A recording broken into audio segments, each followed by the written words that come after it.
லாபமாகுதோ நஷ்டமாகுதோ அதுல நடிக்கிற பொம்பளைங்கள்லாம் எனக்கு கொடுப்பியா?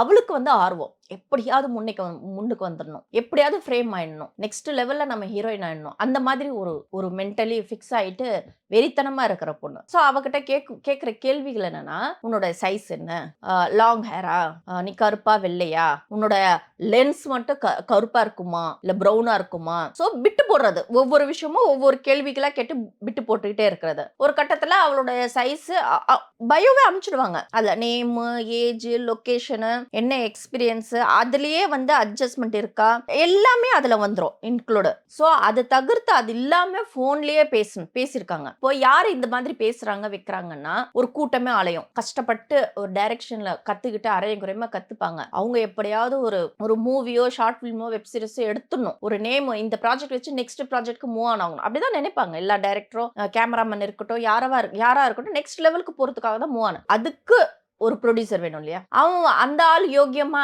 நம்ம போட்ட பணத்தை எடுத்துடணும், நான் இப்போ போடுறேன்ப்பா, இந்த பணத்தை நீ லாபம் கொண்டு வரலன்னா பரவாயில்ல, நஷ்டம் கொண்டு வரக்கூடாது, அந்த டீல் பேசிட்டு உள்ள வரணும். லாபமாகுதோ நஷ்டமாகுதோ அதுல நடிக்கிற பொம்பளைங்கள்லாம் எனக்கு கொடுப்பியா அப்படின்னு ஒரு சில உப்மா கம்பெனிங்க இருக்காங்க பாத்தீங்களா? அந்த டீலிங்ல இவங்க வேற வழி இல்லாம இப்படி வாங்கி அப்படி ஆடிஷன் பேர்ல இப்படி கொடுக்கற சப்ளை கொடுக்கற விஷயங்கள் தான் நடக்கிறது சில உப்மா கம்பெனில.